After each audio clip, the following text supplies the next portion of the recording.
Smash that like, hit the subscribe button, hit them notifications, and share this video too as well.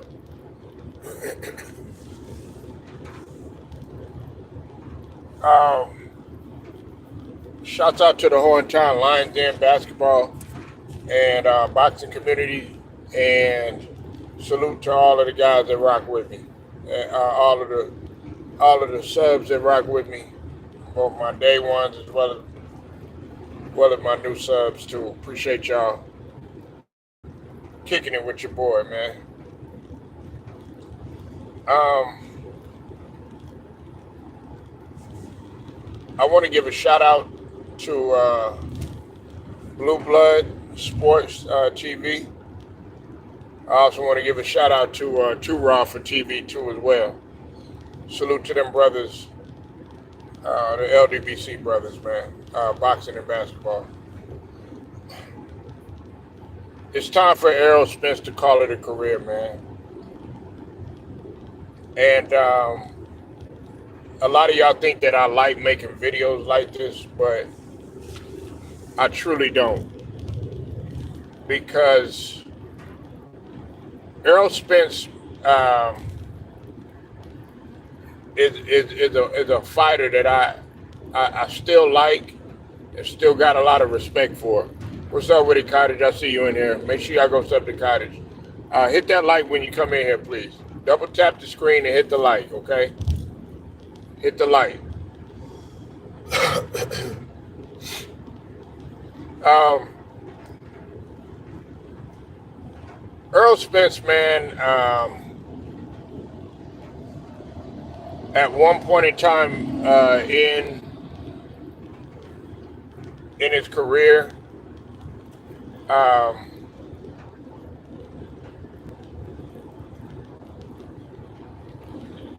he was at the top of the welter division. Okay, he was the top welterweight. Um, when we talk about 147, please hit the like when you come in here. Hit the like, man. Hit the like, get the likes up. Double tap the screen and hit the like, okay? Got to get the like. Views got to match the views got to match the likes, man. Let's get them up, man. It's the holiday season. I'm out here trying to work for y'all, man. Hit the like, man. Hit the like. Hit the like. Hit the like. Let's get the likes up. Double tap the screen. That's all you got to do. Okay, what's up, Steven? You said how? You say that Earl got 3 years of boxing left in him. Will mess up his image and loss. Come on now. Errol Spence want to finish on top. Well, salute to you, Steven, but, I'm sorry that you feel that way, man. You know when Errol Spence's last fight was, Steven? Because you're talking about 3 years. Do you know when the last time Errol Spence was in the ring?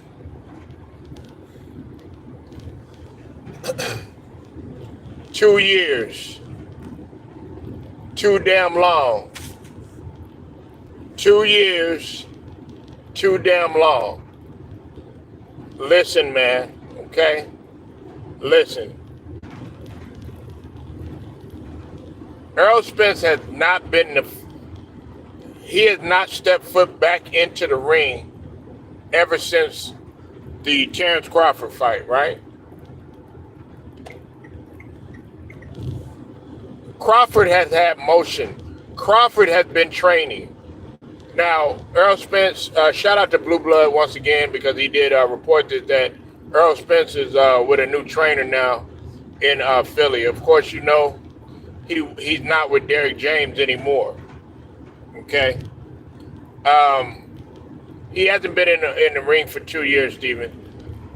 In case you don't know, okay, I mean, you should know this if you follow the sport for quite some time. They say like in basketball, missing a season is like missing double or triple that. You know what I'm saying? Like it's like in boxing, okay, it's double dog years. If you understand what I mean, like when we talk about a human aging in comparison to dog years,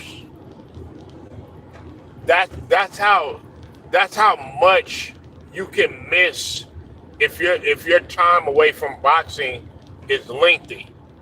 Okay, yes, I get, and you can ask anybody.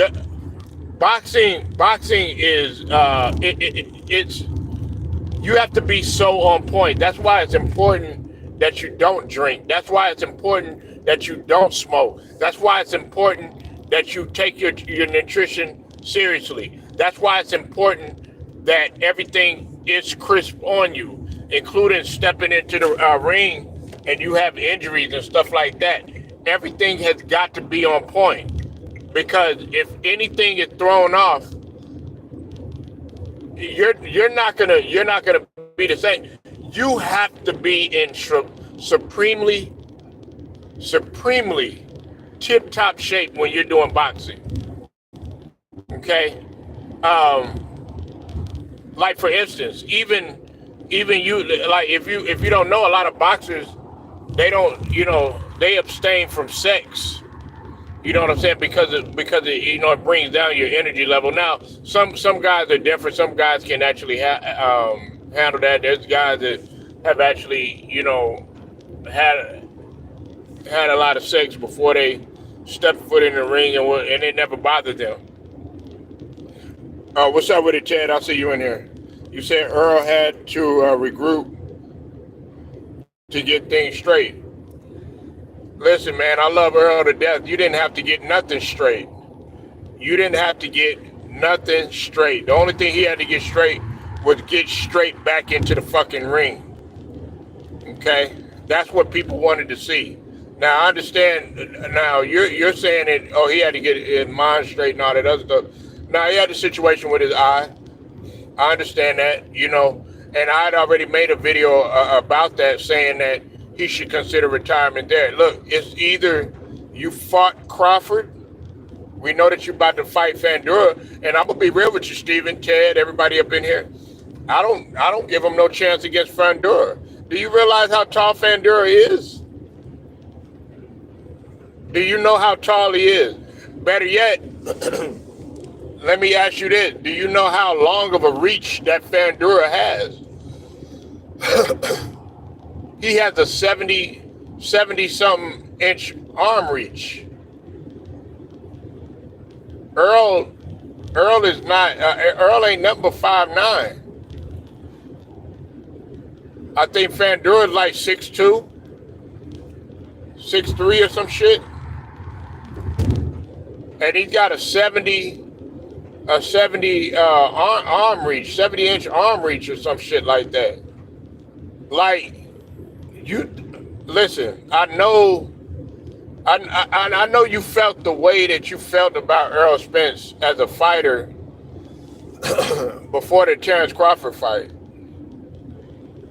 I want Errol to win, but it's not happening. Fandura has been active.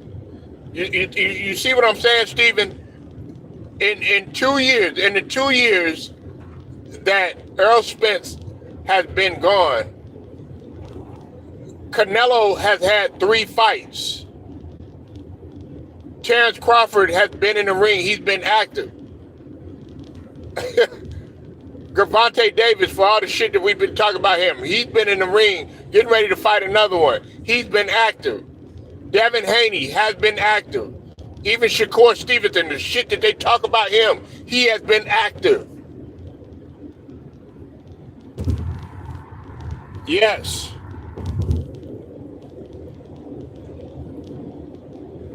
Listen, I know y'all are disappointed in what I'm saying, y'all listen. It's nothing personal because, like I said, I'm always gonna be man down.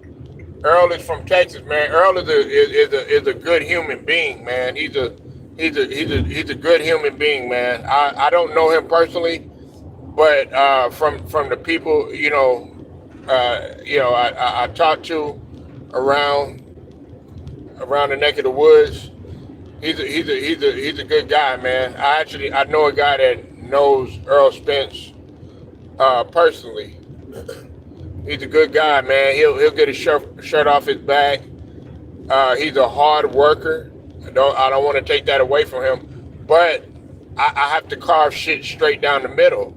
I do it with everybody on this channel, and like I said, people don't want to see you against Fundora. They don't want to see you against anybody else. What they wanted to see, Steven, and you can't sit up here and lie and try to cap. Everybody wanted to see you against Terrence Bud Crawford.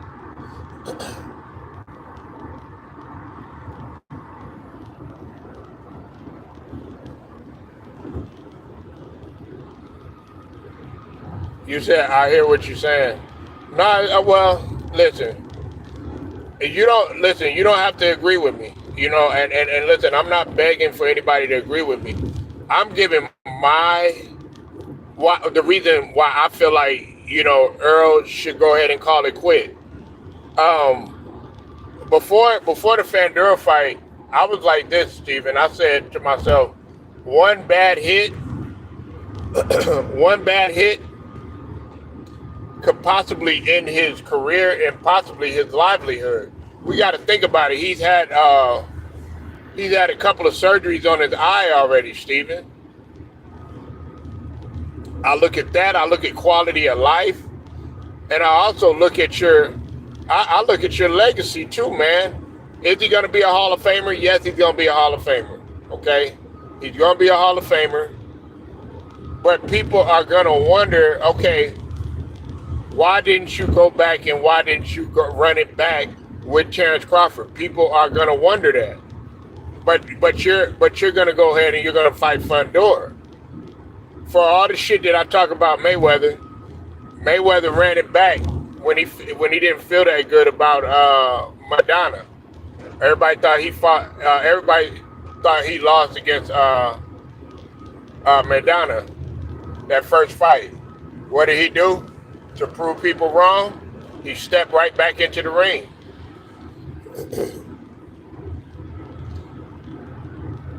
You said I don't have any answer to your question.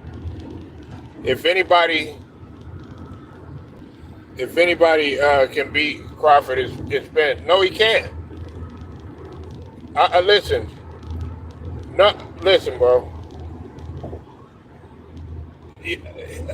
Spence, man, Spence is my guy. I want you to understand that. But Steven, you could clearly see that Spence don't want no more parts of Terrence Crawford. Because really, to be honest with you, Errol Spence, hey, he talked a lot of shit during the press conference. I mean, he was talking about how, he got that bud pack and, it was going to be, a fish fry and all this other stuff, you know what I'm saying? I mean, he talked that shit. Bud came in there and straight. Like, that was a clinic, man. Well, who I think can beat Crawford? There's a couple people that I could think can beat. Not too many. Not too many, but everybody's saying that Canelo, about him and Canelo, like, Crawford will beat Canelo, not at 168. Now, if Canelo comes down and they do it at a catch weight, I believe that Bud will have a chance. Now, it's not gonna be no knockout. You're not knocking out. You're not knocking out. What's it called? Canelo. You're not knocking out Canelo. Now, you may outpoint him. You may. You may get him. You know what I'm saying? You may out. Just make him look bad, like Bivol made him look bad, or I'm sorry about that. Mayweather made him look bad, but you're not knocking out Canelo. He hasn't even been knocked down. Canelo hasn't even touched the canvas, man. Nah, Jerron can't beat Boots. I mean, Jerron can't beat Bud. And I like Jerron Boots Ennis, but the last couple of fights that Jerron Boots Ennis has fought, it just goes to show you that he's not on Terrence Crawford's level. Do you realize, like Stephen, I want you to understand this about Terrence Crawford. First off, Terrence Crawford can fight you either style. Okay, let's just line that up correctly. He can fight you either style with either hand. If you want a southpaw, which he naturally is a southpaw, he'll give you that. If you want orthodox, he'll do that too. He can switch it up either way. Then also what you got to realize this too, Stephen. He has his counter-punching ability is obsolete. And the reason why his counter-punching ability is so superior is because when he gets hit, it actually wakes him up to a point where he actually gets better because he gets hit. You know what I'm saying? And those type of fighters are very scary, man. You know what I'm saying? In terms of getting that win. Another thing is he can keep you at bay. He can keep you at bay. He can work the range.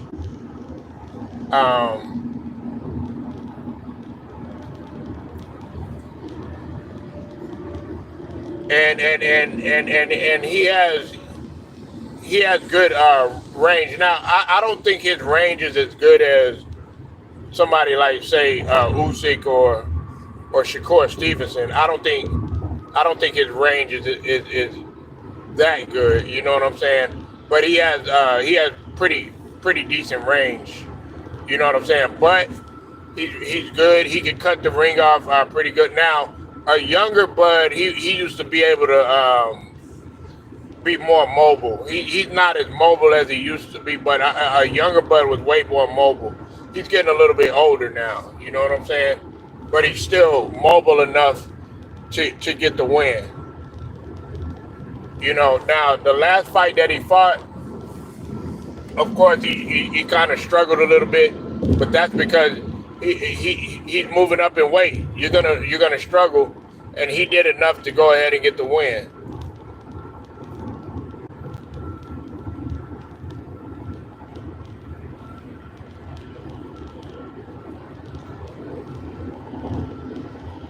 Punk ass motherfucker.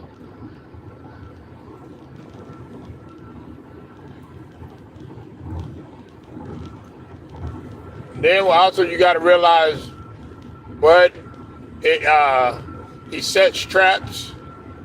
He sets traps. He can as well make you slip, dip, and miss.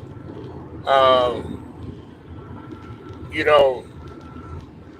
He can fight out of the pocket too, and also to put the icing on the cake, he got knockout power and he got precision knockout power. To me, there's a big difference.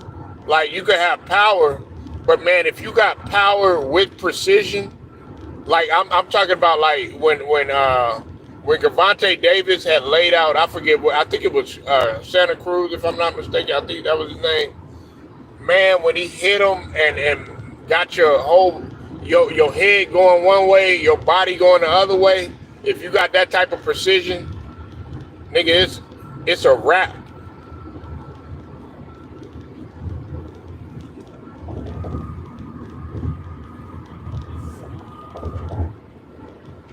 I mean, maybe. I mean, we'll have to see. You know, man, moving up in weight, man, is not easy. You got to understand this, Steven. Uh, Bud is not, he's not a tremendously big guy, but he's naturally strong. You're talking about a guy that can deadlift like, I think he deadlift like 400, 450. He can easily deadlift 450 off the ground. I don't think you realize. I'm not talking about you, Stephen, but I don't think people understand how strong that is, nigga. And you know, deadlift, you work your whole entire body, man.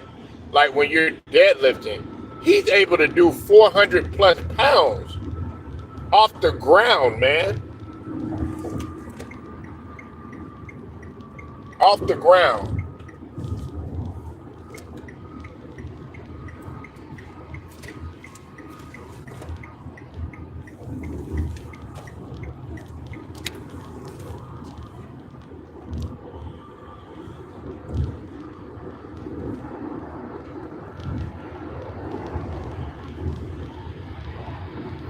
You don't want to slow down, none of that.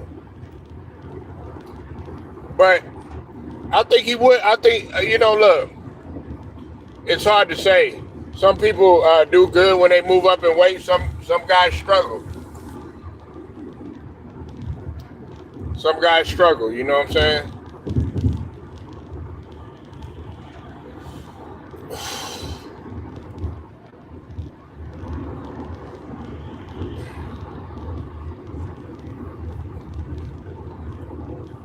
But yeah, it's time for It's time for Errol Smith to go ahead and call it a career, man. And Steven, this is another thing you said. You said that Errol got 3 years left in him. No, he don't. He don't got 3 years left in him, man.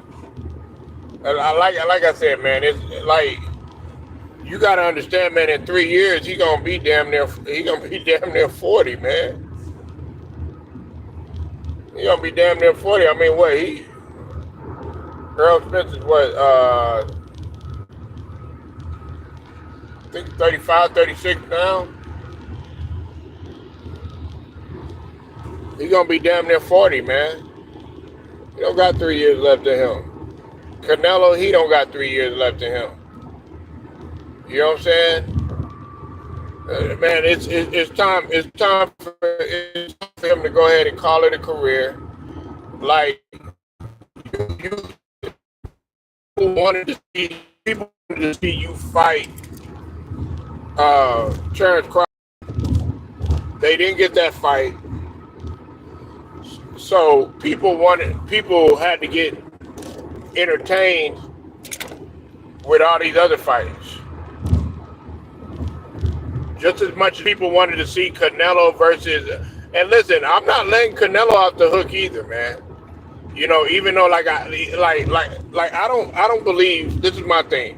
I don't believe that it's all Canelo's fault with that whole situation with David Benavidez. But, okay, there's a big but. But he certainly could have done more to help the situation. You know what I'm saying? Like in terms of the money and stuff like that. Like I wanted to see the savage Canelo come out and be like, look, okay, no matter the cost, I'll still fight you. Sort of like when he fought Mayweather, he was calling Mayweather out. and Mayweather gave him a chance to fight him. That's why like I ain't gonna lie, I was kind of a little disappointed in Canelo because I felt like you had chased, you went hunting, you went head hunting, and you hunted Mayweather. You spent your time doing everything that you could to try to get that fight with Mayweather. Go look it up. He hunted Mayweather. Mayweather didn't call him out. He called Mayweather out. And guess what happened? Mayweather ended up, he dominated the fight. Didn't even win a round. What's it called? Canelo didn't even win a round. Like I said, you talk about a Canelo fan, man. I love Canelo as a fighter, man. But like I felt like, okay, you should have just been like, you know what? Let's go ahead and let's just fucking do it. You know what I'm saying? Like I'm talking about with Benavidez. That would have showed your warrior, that warrior Canelo that people were looking for. You said when you love boxing, it's hard to let go of the sport. Well, a lot of guys got to start thinking like Andre Ward. Now, I know a lot of people have gotten on Andre Ward. I've been kind of critical of Andre Ward myself, Sons of God and everything. But the thing about it is, Andre Ward, he actually did a smart thing. You could love it or hate it. He got out of the sport. He still got his mobility. He still has his. He's still able to talk. He's not punch drunk when he talks and stuff. Now a lot of people did want him to fight. A lot, better competition, stay in the sport longer and stuff like that. But he got out, and he got out undefeated and everything. And not only did he get out undefeated, he got out with any type of damage to him, to his body, and he still got his mental. So I agree with you. It is hard. It's hard to let go of any sport because you got to understand this. Like basketball, boxing, football, baseball, MMA. Any sport, man. Tennis. Man, it's all like a drug. They'll tell you it's like a drug. Because especially if you've been playing it as an adolescent, it's really hard to let something go that you've been playing since you've been like 5 years old. You know what I'm saying? You've been playing that sport since you're 5 years old. That's pretty much all you know. Yeah, you've been boxing since you was 8, 9, 10 years old or some shit like that. You know what I'm saying? And then all of a sudden you get to the twilight of your career. Well, guess what? You know what I'm saying? You see it coming to a close. It is hard to let it go. But that's why you go to these camps and you go to classes at these camps, Stephen. Like when I was playing, I went to a camp. You don't just go to camp and just be hooping and all that other stuff. No. Like, it was an overseas camp that I went to. And at that camp, you had to actually go in the classroom and they discuss, things like the financial side of the sport, the exit phase of your career, how to take care of your body afterwards, stuff like that. See, y'all don't get into shit like that. You have to talk about shit like that. Y'all think that these guys are robots. Like you said, just you saying, oh yeah, well, Errol had 3 years left in him.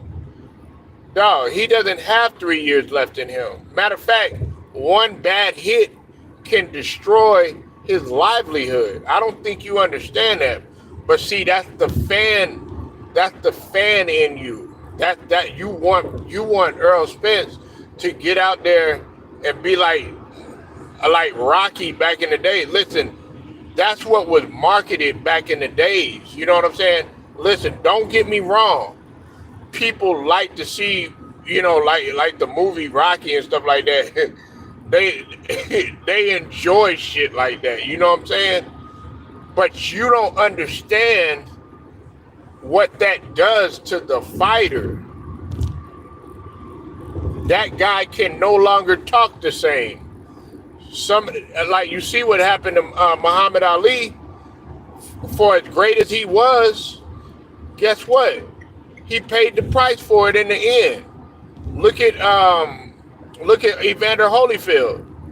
Yeah, he might look like he's in decent shape and stuff like that, but when you hear him talk, it's like damn, forgetting what he has said and everything. It was so sad seeing Evander Holyfield talk when he was up there with Lennox Lewis and with Andre Ward. You see the clear difference, Stephen and Ted, between the way that a guy like Andre Ward talks and the difference between the way that Evander Holyfield talks. It's a complete difference. Or somebody like James Toney. James Toney is sad, man. And Errol Spencer's already slurring his words. Okay? He's already he's already showing a little bit of signs, even though that he went through the test and everything. They say that he's all right, but Errol has been hit with some vicious hits. You got to understand, man. When he fought Ugas, man, he got hit with some vicious hits. I think he had surgery after that.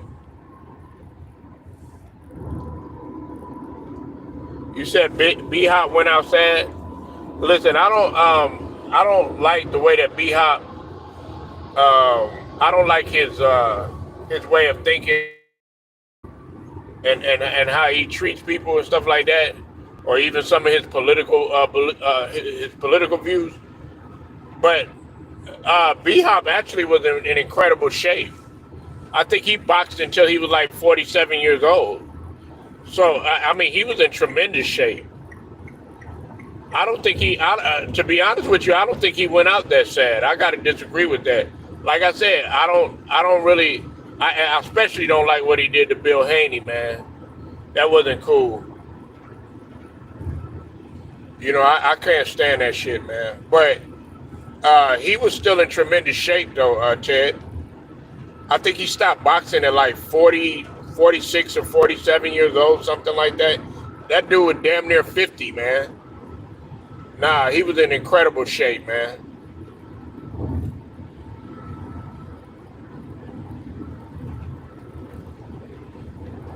Oh, yeah, 49. I mean, he's 49 years old, bro. I mean, if we're gonna go by that, I mean, look at Mike Tyson. Everybody said it was sad. Everybody said they didn't want to see Mike Tyson. I don't see that like that. If you're in good shape, okay, there's a difference. But what I'm saying to you is, with Errol Spencer's case, we're talking about your eye, man. We're Ted, do you understand the retina? You do understand the retina, right? Like, you get detached retinas in basketball. I want you to explain that. Like, if there's a guy that has a sharp enough elbow, okay, let me put it in perspective. Let me break this motherfucker down, because some of y'all don't want to hear this. But I have to get descriptive because I've seen it happen before. Okay, I've seen some of the worst injuries. Some of y'all motherfuckers can't stomach that shit. Okay? When you get hit with an elbow in your eye and your retina is detached, 9 times out of 10, that shit can happen again, especially if you keep playing. It's the same thing with boxing. If you get hit again, you could pretty much call your sight. You could kiss your sight goodbye, because you're gonna be blind. I mean, if somebody hits you hard enough, hell, even getting hit the wrong way by Clarissa Shields, and everybody say that she's not hard of a puncher and all this other stuff. Well, a lot of people will say that until she got on there and she whooped an online troll. It's easy for you to say that, oh yeah, this guy, he ain't strong. That guy ain't strong. Get in the ring with him.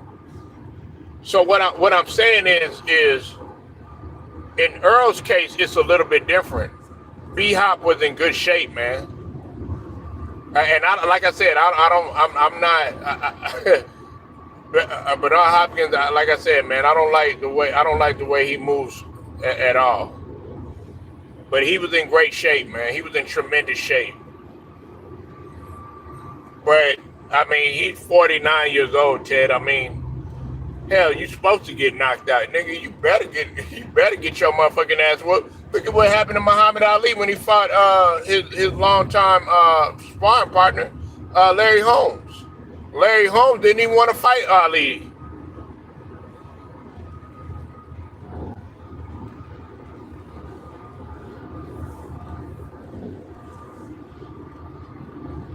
Yeah, he does. He does. You're right, Cottage. So I want you to understand that we look at these guys, man, like this is knockout kings, or this is this is goddamn what's that other game, man? I forgot that other game. I just remember Knockout Kings, though. y'all treat these motherfuckers, man, like it's a goddamn video game, man. Nah, man, this is real life. Like, guys suffer injuries for the rest of their life because of this shit.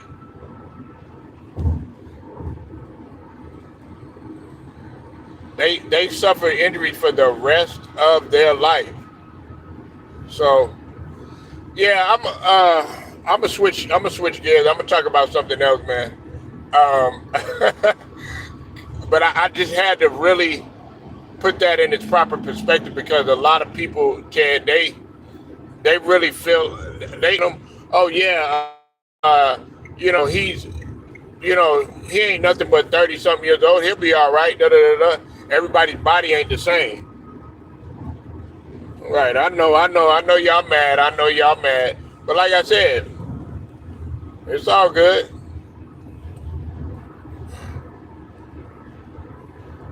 It's all good, man. But like I said, if you don't like the truth, man, and can't stomach the truth around here, man, this is not gonna be the channel for you. I'm not gonna sit up here, man, and try to capture you. Y'all want me to sit up here and say, oh yeah, Errol can still fight. Errol got 3 more years. Errol, no, not at all. It's because y'all not in the ring. Y'all aren't training. Yeah, like they still have to train. You don't understand that. Like Derek James had Errol Spence running in a very, like, I think it was like 100 degree weather in the mountains, man. Like, training does wear and tear to your body. Boxing fighter have brain damage, yes, CTE, all that stuff. Yeah, man, it's man. Listen, bro, it's a sad thing.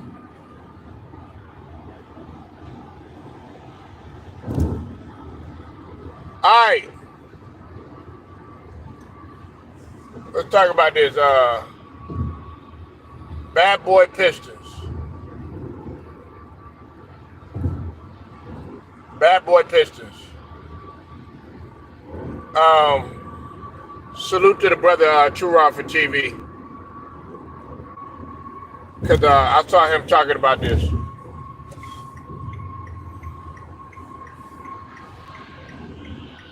You said Zeke spoke facts. Listen, I don't think Isaiah Thomas's. I don't think his greatness is appreciated enough because of the such a dark cloud that the bad boy era, the bad boy Pistons era, such a dark cloud that they had on the NBA for quite some time. Let me make this clear, man. I want people to understand this, man. The bad boy Pistons weren't the only ones that were being physical, man. Okay. I know people are gonna sit up here and try to argue me with this, but I watched it. Okay, I watched it. I used to hate the Pistons. I really did.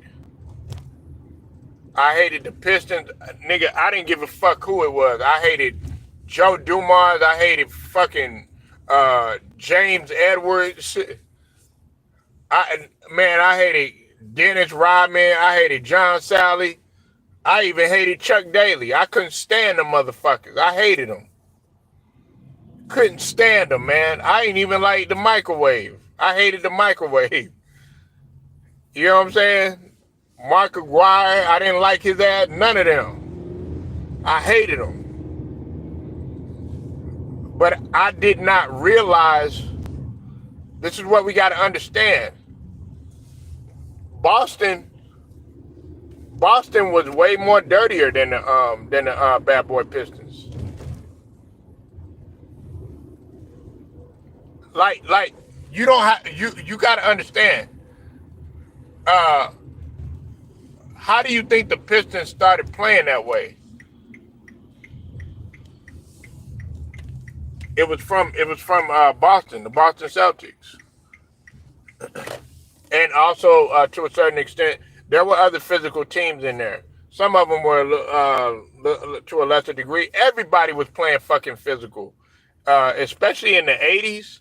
Hell, the '70s they played physical too, but really in the '80s, that's when everybody played fucking physical, man. Everybody did. Hold on one sec, y'all.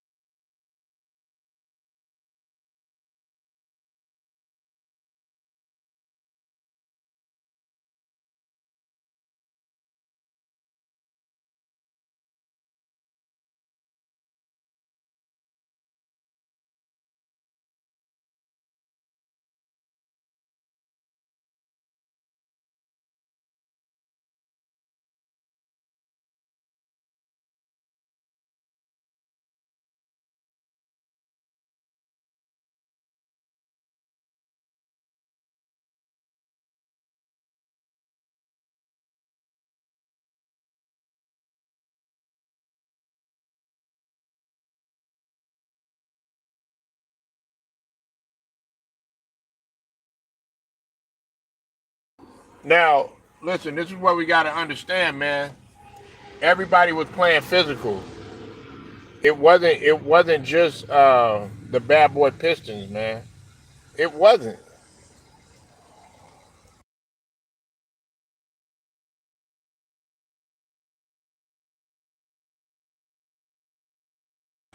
Isaiah Thomas was right about that. He was 100% right. Are there some things that Isaiah was capping about? Yeah, he was capping. He's been capping a lot, and I'll get into that a little bit later.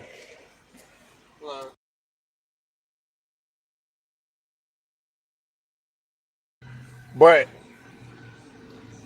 having said that, right? That's not what we're here to talk about. What we're here to talk about.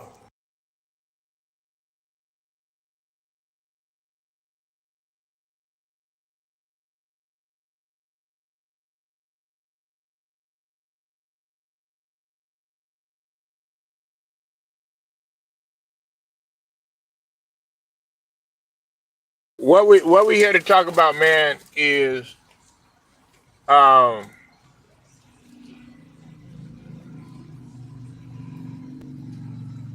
Isaiah Thomas said that the bad boy Pistons would still be dominant in today's NBA. Absolutely. Absolutely, man. They would they would they would destroy, like, I'm not gonna say they would win, like, no six championships and no shit like that. But they'll definitely get in their bag. They'll win a couple of championships because like, I don't want to hear nothing about, if they played, if they played today's rules, or if they played yesterday. No, they could win either way because those guys were athletic too, though. You know what I'm saying? What's it called? Vinny Johnson could light your ass up. People forget Isaiah Thomas was very skilled. He could shoot. Now he wasn't a like a lights out 3-point shooter, but he'll knock him down if he needed to. Joe Dumars, I don't think a lot of people understand. All that two-way player bullshit and all that other shit that they say, which I think is a stupid ass. Oh, boy, the two-way player. No, you had to play defense back then. But Joe Dumars, he would be that. You said Lakers, Celtics, and Warriors would make bad boys look like barbecue sauce. That's cap, nigga. Steven, how old are you, man? Man, you really don't know. What do you think a stretch? What do you think the stretch four came from? A lot of people, look, I don't like this motherfucker. Bill Laimbeer got on my goddamn nerves, okay? Thank you. All right. Listen, Bill Laimbeer got on my nerves, man, okay? But Bill Laimbeer, he could step out and shoot the jumper. He was able to step out and shoot the jumper. Much of what you see nowadays, like you see Jokic stepping out, hitting the jumper. You see all of these bigs stepping out, hitting the jumper and stuff. You know what I'm saying? And then, of course, later on, you had other guys that were doing it. But nah, you talking about the Celtics and the Warriors? Nah, absolutely not. They didn't. First off, they didn't even have they don't got the mentality like the Bad Boys did. Bad Boys, they moved as a unit, and they wanted to. They had a strategy. They lived by a strategy, like the fucking Jordan rules, which really was as simple as if everybody key in on Jordan and take his ass away because everybody else was a non-factor. Yeah, talking about the Bad Boys wouldn't do anything. Man, you out your mind, man, Steven. You are out your mind. And on top of that,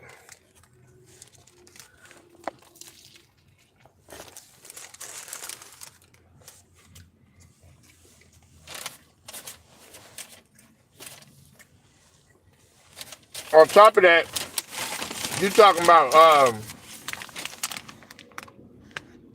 the Pistons wouldn't do anything, right? They had a bench too. Don't forget, they had a bench, man.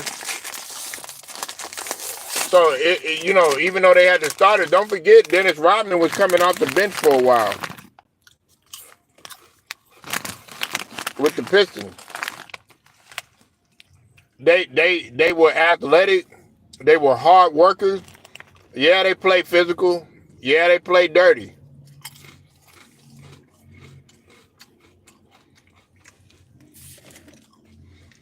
But the Pistons weren't the only ones doing it. If they saw what was going on right now, this is what Chuck Daly was good at. and why he was such a good mastermind. Think about it. Think about it, Steven. Hey, Chad, who coached the Dream Team, right? Think about how bad the college dudes beat those guys, right? What did Chuck Daly say? Along with Mike Krzyzewski, a lot of those other assistants that were with him. They shut it down for the day. And he said pretty much he had to let those guys know, play your motherfucking game.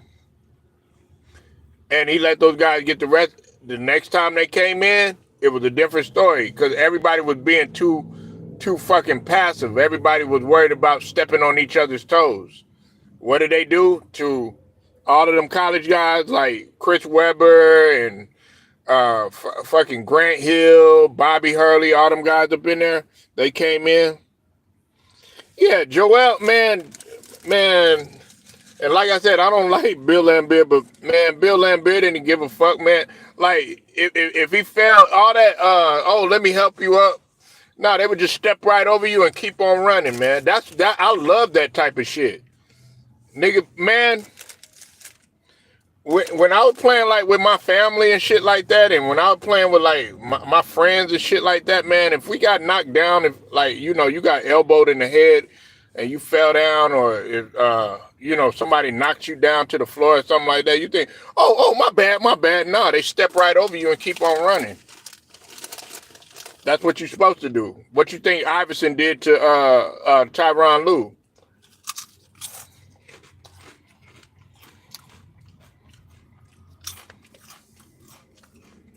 But the reason why I bring up Chuck Daly is because this is a copycat league. Monkey see, monkey do. They would adapt to it. Now, would I say that they would be as good as the Chicago Bulls or some shit like that? No.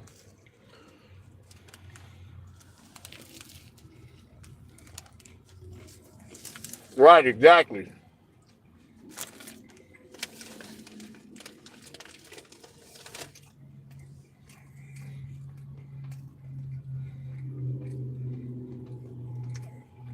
I know what people gonna bring up. They're gonna bring up the Warriors, and I'll put Dennis Rodman on any of them. I'll put Dennis Rodman on any of them. I'll put Dennis Rodman and Joe Dumars out on the perimeter.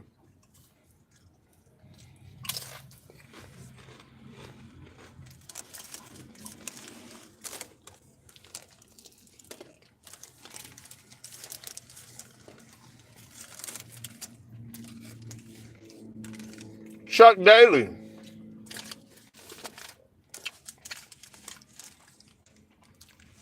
Chuck Daly, man.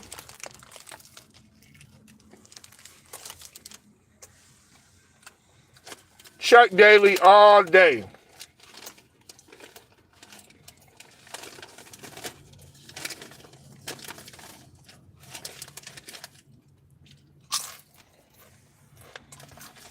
Yeah, Joe Dumars could knock him down.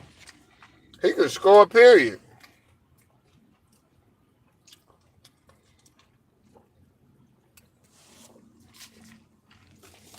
People got to realize that Joe Dumars was a Finals MVP.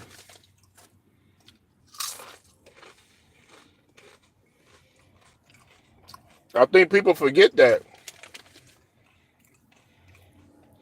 Chuck Daly, not only was he a motivator though, but he was a mastermind. He knew how to he was a good, he knew strategy, man. This guy, Chuck Daly, but man, I think Chuck Daly was a part of the mob or something, man, because he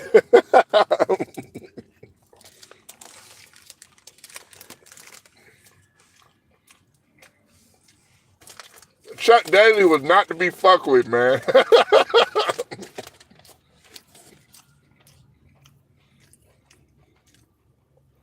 Yeah, man. Like, if you got Jordan A guy that you had to stop, a guy that you had to annihilate and game plan against. And you playing golf with this motherfucker and Jordan respect your ass?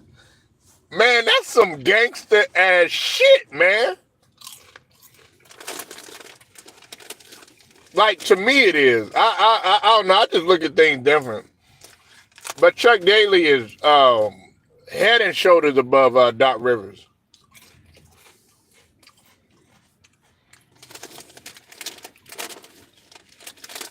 Doc Rivers knew, Chuck Daly,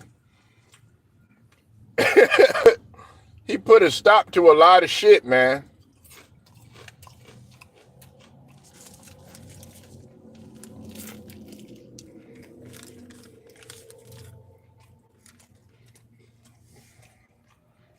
But yeah, the bad boy Pistons, and listen, if you disagree with me, I don't have no problem with that. But I'll say this. You have to understand, man, that basketball evolves. For that time, the Pistons had the formula.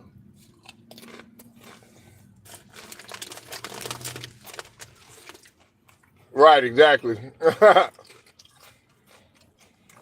Back in those days, they were pulling the chair.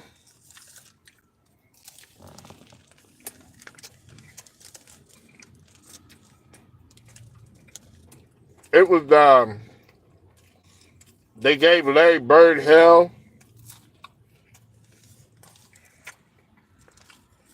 And like I said, they all did dirty shit. Even Larry Bird. Larry Bird played dirty.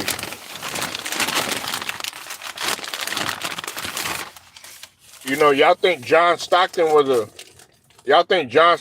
this guy, this old studious ass point guard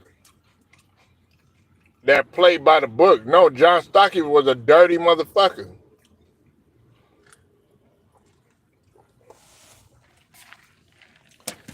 Who you think Gary Payton learned from?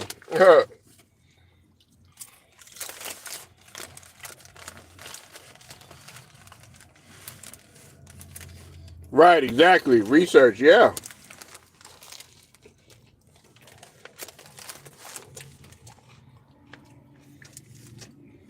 It was a different era, man. These guys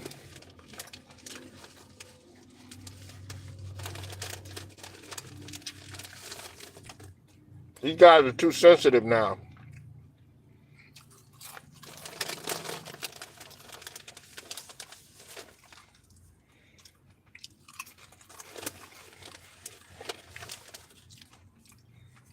But to get back on the Pistons, they actually play good basketball.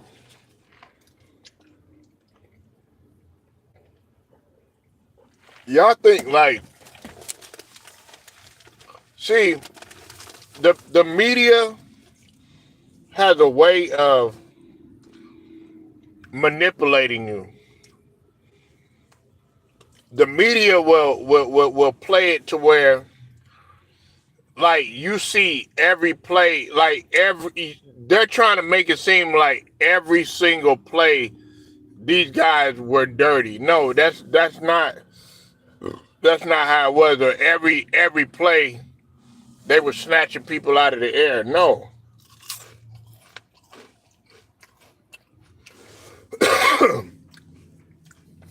Yeah, John Sally, man, he was a very good all around man. This guy could he could rim protect, he could rebound, and athletic too.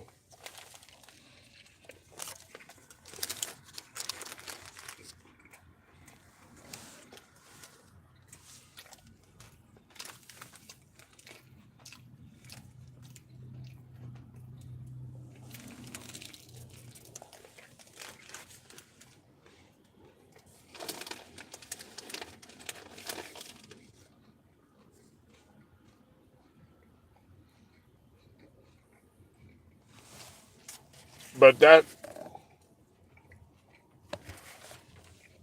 what people think, man.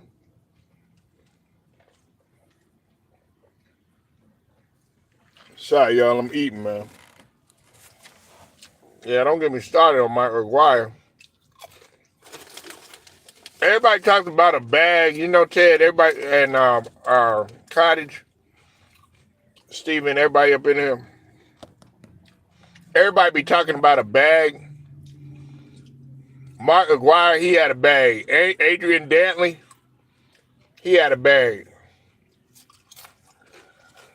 Even though he ultimately he left the Pistons.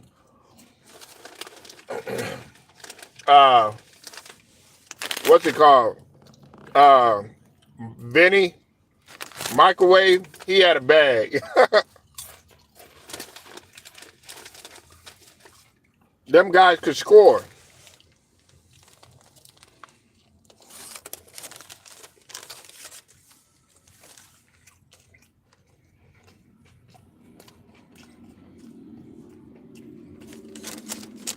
All this bad shit.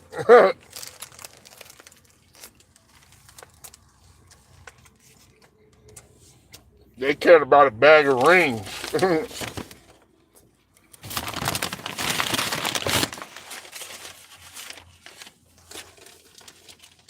That's all they wanted.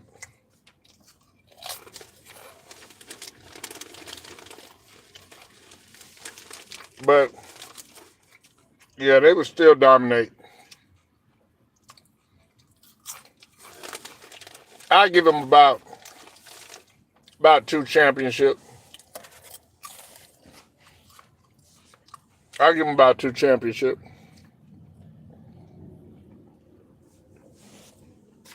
That's the thing, Dennis Rodman, man, he didn't want to score. He wanted to know how he could stop those guys. He wasn't trying to be no scorer.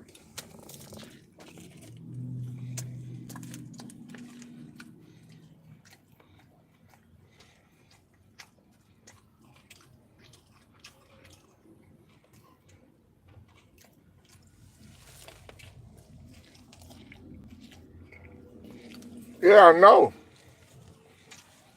But that doesn't get talked about, Ted.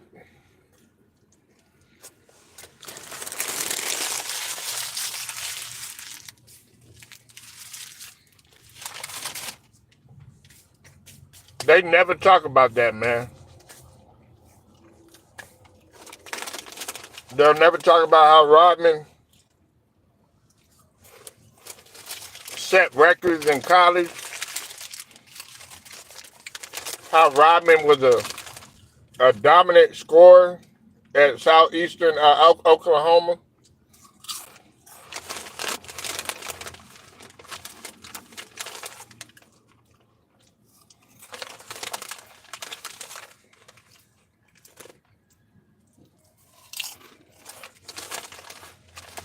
See, let me talk about that for a second.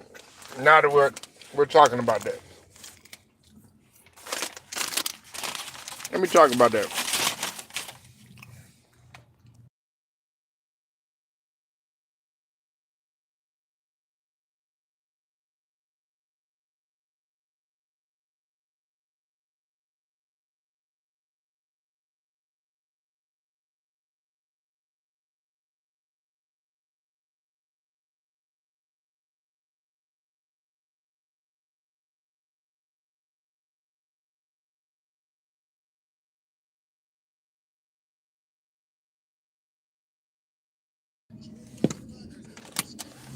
Hold on one second, y'all.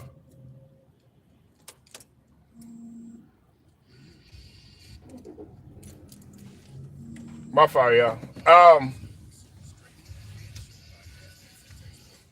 Let me talk about that for a second.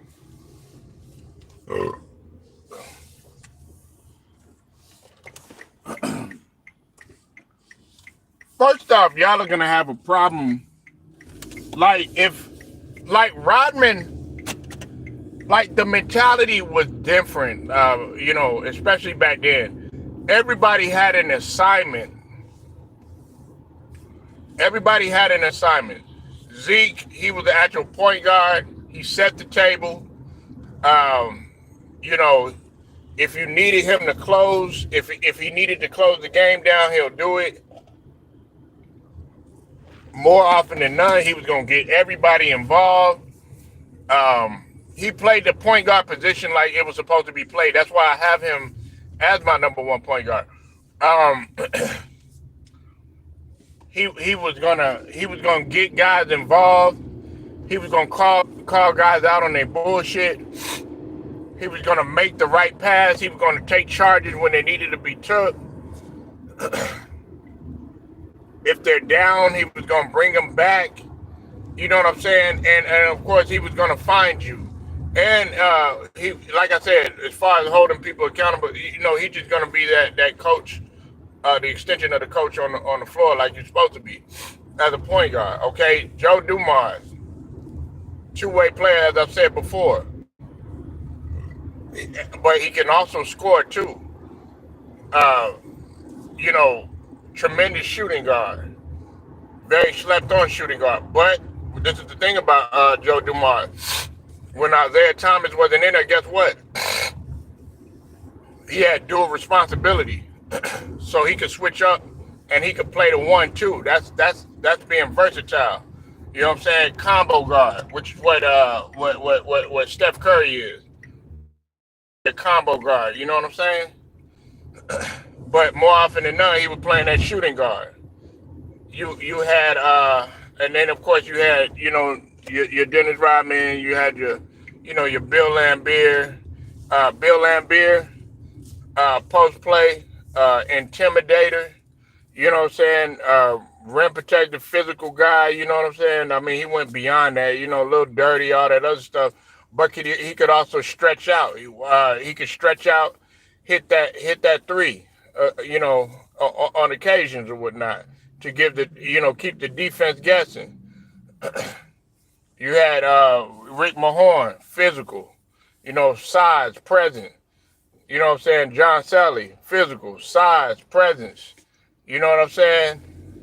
You had a guy that could come in there, you know what I'm saying, knock down shots, get in the bag or whatever. You had Vinnie Johnson come in there, knock down shots or whatever. Didn't need to do nothing else. You know what I'm saying? You had Rodman, okay? Let me stop right there. You got motherfucking Dennis Rodman. Dennis Rodman can rebound. Dennis Rodman is athletic. Phil Jackson has said, who's the most athletic player that you have coached? Dennis Rodman. That's what he said. Okay? Dennis Rodman can rebound. Dennis Rodman can guard 1 through 5. If you don't believe me, go back and go look at him, especially when he was younger. He could guard 1 through 5. It don't matter. He's fast and quick enough to guard anybody on the floor, and he's strong enough. Like, do you understand how much of a blessing that is? Like, you look at a guy like goddamn like for instance, like LeBron James, right? Don't forget Dennis Rodman was 6'7", 6'8" too.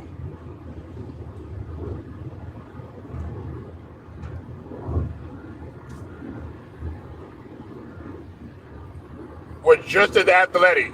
Do you think that just because Rodman seen LeBron James that he's gonna be, oh no, he's 6'8", he's 240, let me get out of the way? No, Rodman is gonna jump with you. And he's gonna try to pin your shit to the glass. Oh no, LeBron James is coming. No, as a matter of fact, they're gonna try to make it hell for LeBron James. What they're gonna do is they're gonna get in his head first and foremost.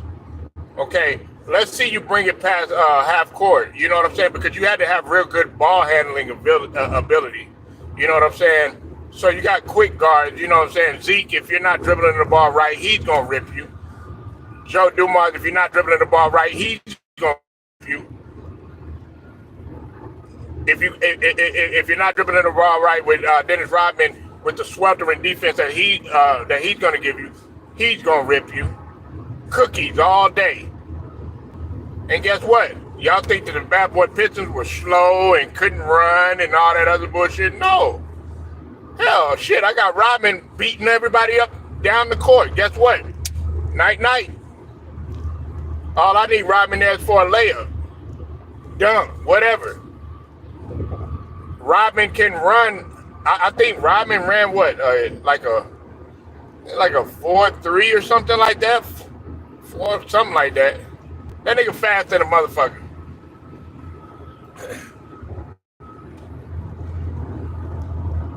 Rodman was a smart player. Yeah, Rodman, 14 rebound.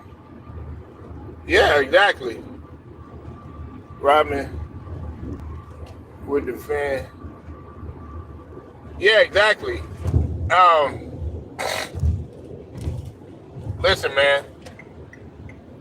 Y'all don't understand, man, the intelligence, not only of the bad boy Pistons, but just pretty much everybody in the 80s.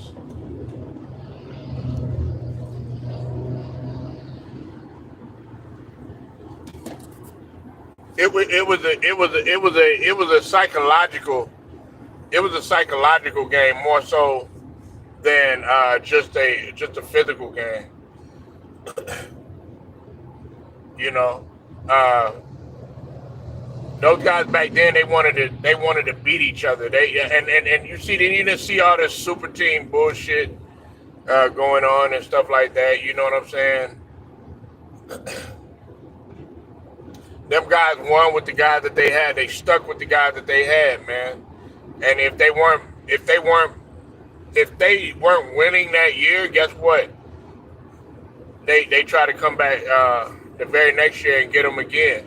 Now, of course, you know, free agency, CBA, all that other stuff. You know what I'm saying? That changed the. They gave guys a lot more freedom to do whatever the hell they wanted to do or whatever, make their choice and stuff. But I still think that with the mentality that those guys had and their will to win or whatever, they would have made life hell for all of these superstars that you see right now because they play cohesive as a team. And like I said, you had the mastermind in Chuck Daly that wanted to, Chuck Daly, man, he respected other teams. Like, he respected Michael Jordan, he respected Scottie Pippen and all that other stuff, but it didn't take anything away from him wanting to take your head off. Because at the end of the day, they were competitors.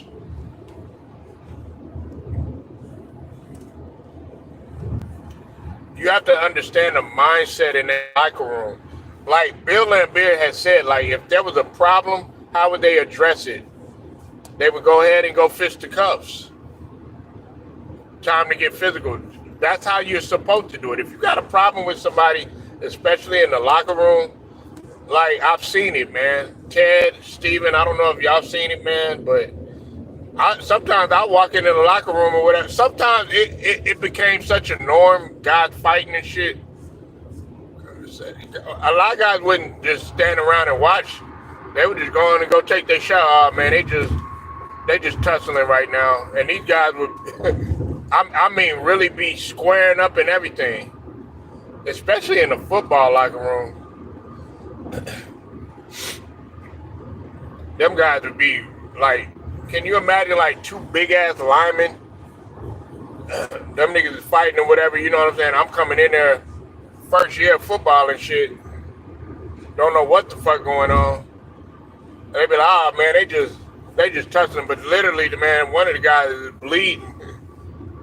And shit. Yeah, he was like, that's some shit they gotta get off their chest to be alright. And it was a norm. Everybody was just off to their own talking. shit like that. They wasn't like standing around like, oh yeah, fight. Nah, it was just like everybody was about their business because it was the norm. Like that's how athletics work. Some guys are used to that type of shit. Some guys are used to that type of environment. Some guys are used to that, the way that they get it off their chest is by physical.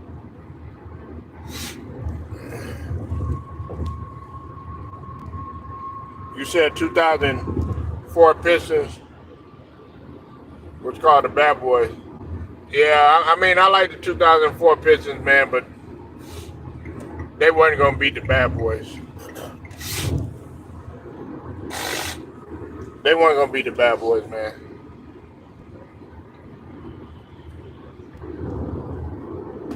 And I like Ben Wallace, man. I like Ben Wallace.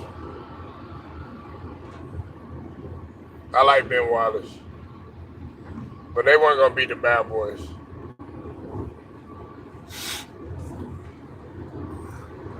They were not going to beat the Bad Boys. They weren't as fast. Especially they played more of a slow tempo style in comparison to the Bad Boy Pistons. They were more of a half-court team. The Bad Boys knew how to run, man. Them guys really knew how to run. That's why I'm saying they could run in this era. I mean, the Bad Boys could play half-court too. If you want to go down to the grinded-out game, they can play that game too.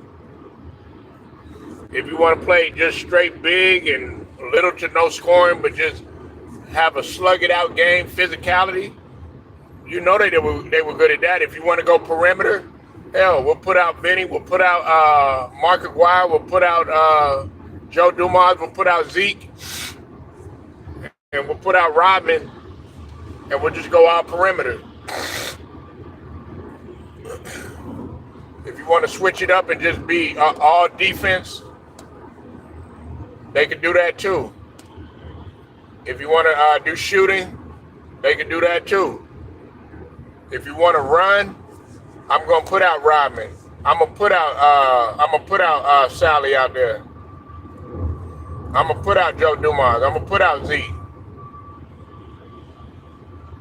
It don't matter, man. Have it your motherfucking way. It don't matter. That's the beauty of the Pistons, how they were. And like I said, man, you talking to a guy, you are having a conversation with a guy that absolutely could not stand the Pistons.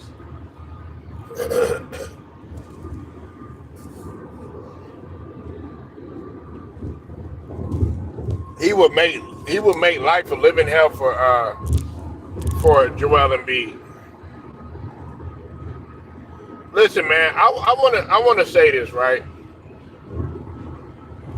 Joel Embiid is a tremendous talent, man. All right, I know everybody, they get tired of me cooking Joel Embiid and stuff like that. I've given Joel Embiid his credit before, man, like a lot of times. But mentally, Joel Embiid does not have it, man.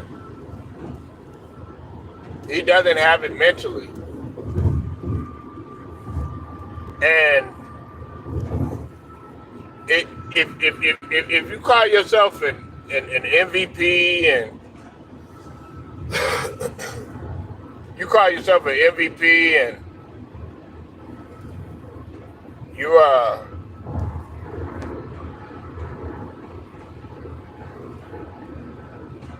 such a great scorer and all this other stuff, man, I would at least expect you to be. I would like you to be more, have a lot more heart, and be more. I don't know, show up more. Like it's kind of hard to explain. You should be at the point of your career, man, like by year 6 or year 7, your whole mentality should be like, okay, I want to make every game that there is.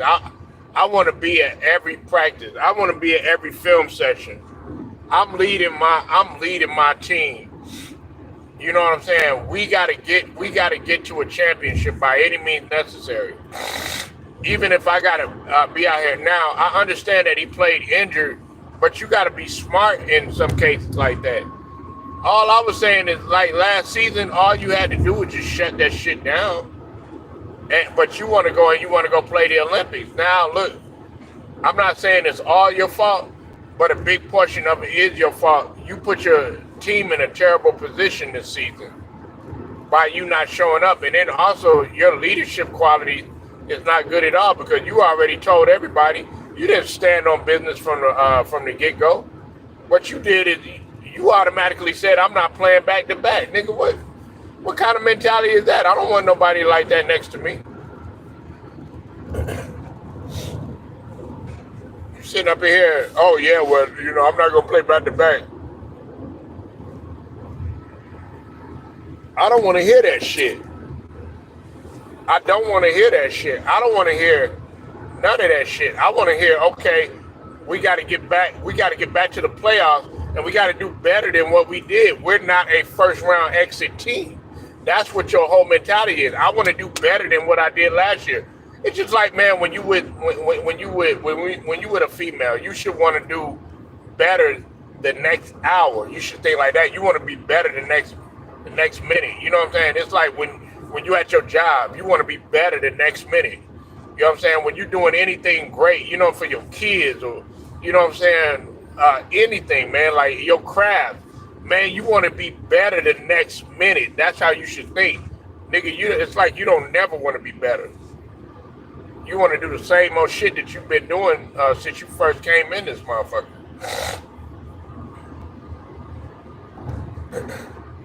And that's where we've come. We've come to respecting mediocrity.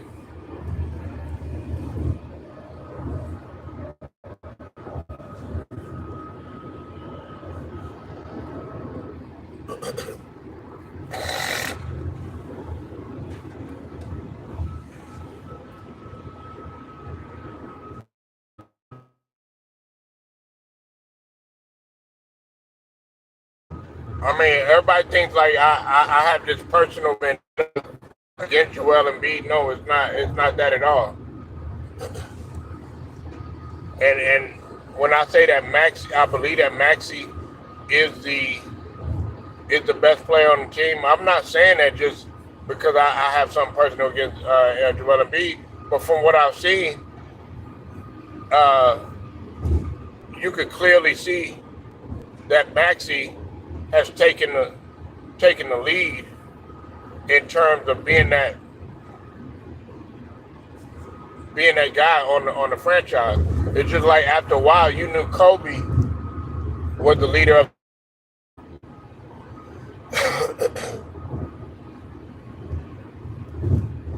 Man, I want to talk about the Orlando Magic, man. Now, Chad, Steven, all y'all know that I fuck with the Orlando Magic, man. Cause he talked. I think I ran into some trouble.